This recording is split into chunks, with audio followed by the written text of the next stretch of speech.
कैसे हुई थी त्रिदेव की उत्पत्ति? कौन है भगवान शिव, विष्णु और ब्रह्मा के पिता? कहते हैं देवताओं में त्रिदेव का सबसे अलग स्थान प्राप्त है और इसमें ब्रह्मा को सृष्टि का रचयिता, भगवान विष्णु को संरक्षक और भगवान शिव को विनाशक कहा जाता है। ऐसे में कई लोग यह सोचते हैं कि त्रिदेव की उत्पत्ति कैसे हुई, अर्थात कैसे उन्होंने जन्म लिया इस संसार में।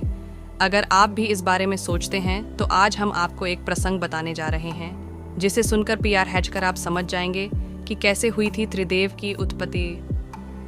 भगवान शिव ने एक बार सोचा, अगर मैं विनाशक हूँ तो क्या मैं हर चीज़ का विनाश कर सकता हूँ? क्या मैं ब्रह्मा और विष्णु का विनाश भी कर सकता हूँ? क्या उन पर मेरी शक्तियाँ कारगर होंगी? जब भगवान शिव के मन में यह विचार आया तो भगवान ब्रह्मा और विष्णु समझ गए कि उनके मन में क्या चल रहा है। वे दोनों मुस्कुराने लगे। ब्रह्मा जी बोले, महादेव, आप अपनी शक्तियाँ मुझ पर क्यों नहीं आजमाते? मैं भी यह जानने के लिए उत्सुक हूँ कि आपकी शक्तियाँ मुझ पर कारगर हैं या नहीं।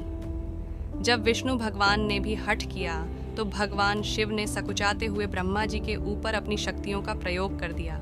देखते ही देखते ब्रह्मा जी जलकर भस्म हो गए। जैसे ही शिव जी ने अपनी शक्तियों का प्रयोग किया, ब्रह्मा जी जलकर गायब हो गए और उनकी जगह एक राख का छोटा सा ढेर लग गया। शिव जी चिंतित हो गए, ये मैंने क्या किया? अब इस विश्व का क्या होगा? भगवान विष्णु मुस्कुरा रहे थे। उनकी मुस्कान और भी चौड़ी हो गई जब उन्होंने शिव जी को पछताते हुए घुटनों के बल बैठते देखा। शिव जी पछताते हुए उस राख को मुट्ठी में लेने ही वाले थे कि उस राख में से ब्रह्मा जी पुनः प्रकट हो गए। वे बोले, महादेव, मैं कहीं नहीं गया हूँ, मैं यहीं पर हूँ। देखो, आपके विनाश के कारण इस राख की रचना हुई और जहाँ भी रचना होती है वहाँ मैं होता हूँ, इसलिए मैं आपकी शक्तियों से भी समाप्त नहीं हुआ। भगवान विष्णु मुस्कुराए और बोले, महादेव, मैं संसार का रक्षक हूँ। मैं भी देखना चाहता हूँ कि क्या मैं आपकी शक्तियों से स्वयं की रक्षा कर सकता हूँ। कृपा मुझ पर अपनी शक्तियों का प्रयोग करें। जब ब्रह्मा जी ने भी हट किया तो शिव जी ने विष्णु जी को भी अपनी शक्तियों से भस्म कर दिया।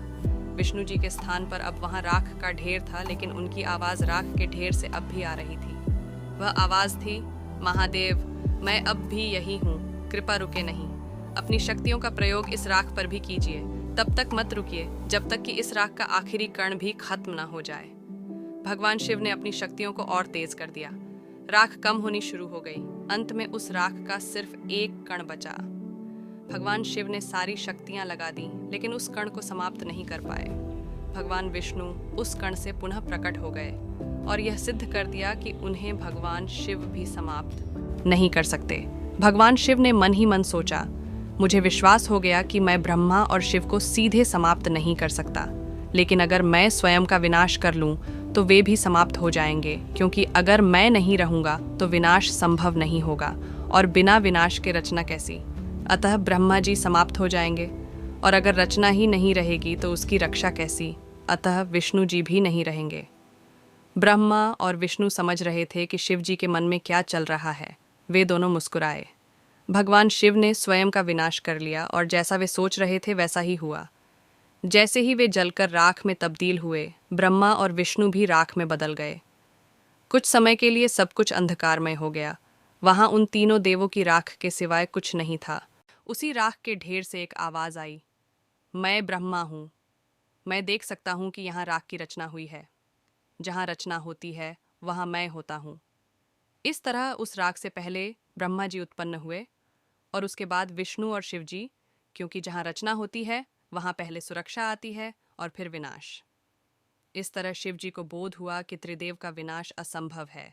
इस घटना की स्मृति के रूप में भगवान शिव ने उस राख को अपने शरीर से लेप लिया, जिसे शिव भस्म कहा जाता है।